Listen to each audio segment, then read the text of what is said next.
Labadiena visiems mūsų kanalo žiūrovams. Sveiki bičiuliai, čia kulinarinis kanalas Vyriška virtuvė. Šiandien kalbėsime apie cepelinus.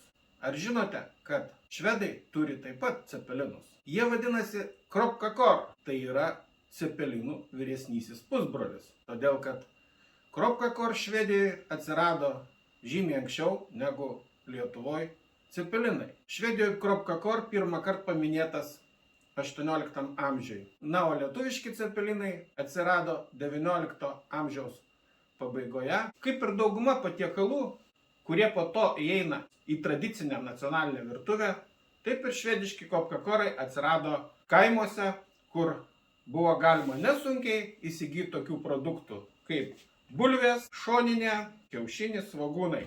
Šiam patiekalui reikės žalių bulvių ir šiek tiek virtų bulvių. Švedijoje, skirtingai nuo regionų, kropkakor yra daromi arba tik iš žalių bulvių, arba tik iš virtų bulvių, arba šiek tiek maišant virtas bulves su žaliomis bulvėmis. Taigi aš šiandien pasirinkau variantą, kuris yra šiek tiek panašesnis į populiariausius lietuviškus cepelinus ir kurie yra gaminami Elando saloje.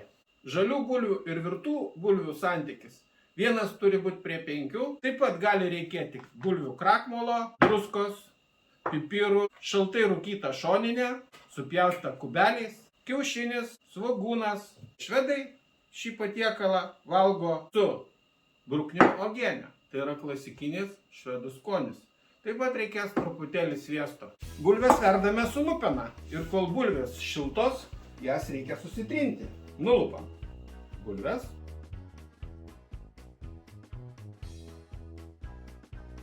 Čia aš darau maždaug 6 žmonėm, na o recepto sudėtį rasite šio video aprašyme. Susipjaustykim svogūną. Svogūną pjaustome smulkiai.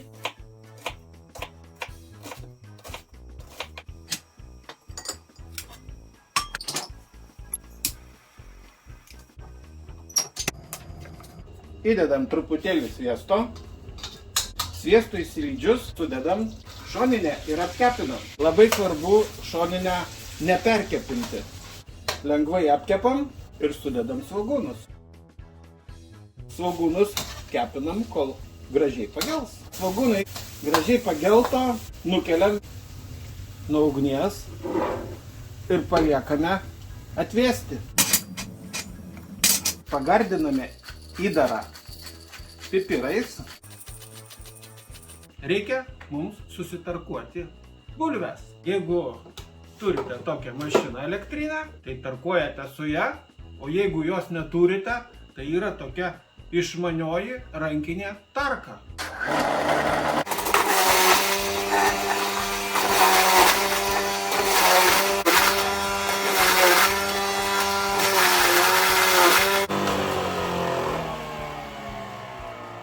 Viskas. O su šitą drožtume iki ryto. Dabar turime nusunkti sutarkuotas bulves. Vienu žodžiu, viskas taip pat kaip lietuviškose cepelinuose. Reikia gerai nusunkti.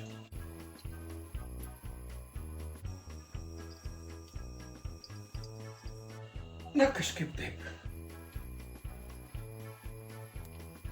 Formuojame tešlą, sudedam virtas bulves.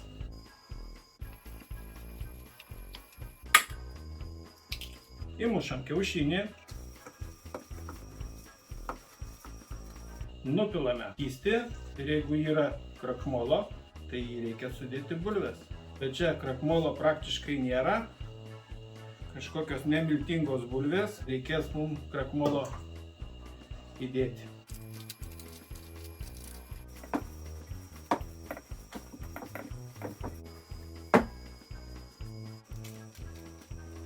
Formuokime tuos kropkakorus. Darome tokį paplotėlį, dedame įdaro ir užspaudžiame gražiai.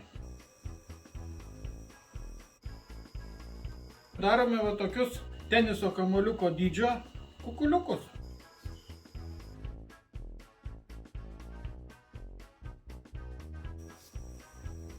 Ir tai padarom su visais likusiais. Krop, švedų kalba reiškia kūnas, kakor pyragėlis. Nu, tai kažkaip tai verčiasi į darytas pyragėlis. Bet ir Lietuvoje yra žodis kukorai. Jeigu lingvistai atsako, iš kur atsirado tas žodis Lietuvoje kukor. Aš žinau, tokie yra Ukmergės kukorai, dar kažkokie ten kukorai. Tai senovinis lietuviškas žodis. Sutikit, kakor ir kukoras panašus žodžių derinys. Tai gražiai užspaudžiam ir formuojam tą kukuliuką. Kropkakoriukas. Na štai, užvirė vanduo. Mane čia dabar gali kritikuot, kodėl aš verdu kazane. Pas mane pasibaigė dujų balionas, tai aš turiu plytką ir turiu kazaną. Pasūdom vandenį. Visos Lietuvos šeimininkės žino, tam, kad cepelinai neįsileistų, reikia ištirpinti šaukštą krakmolo vandenį. Supilam į verdantį vandenį, dedame į verdantį vandenį kropkakorus ir verdame maždaug apie 15 minučių. Kropkakorai, kaip vikingų laivai, iškilo į paviršių, jie virdami apsiverčia.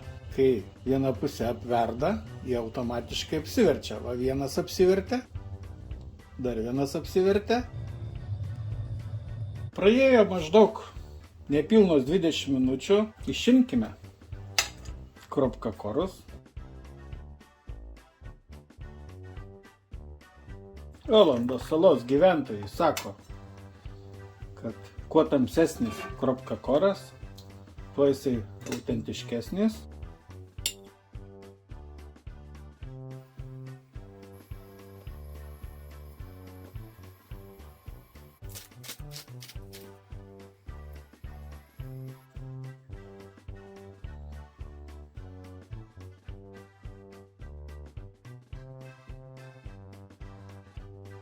Pagaminau švediškus cepelinų pusbrolius, Olandos salos kropkakor. Ragaukime.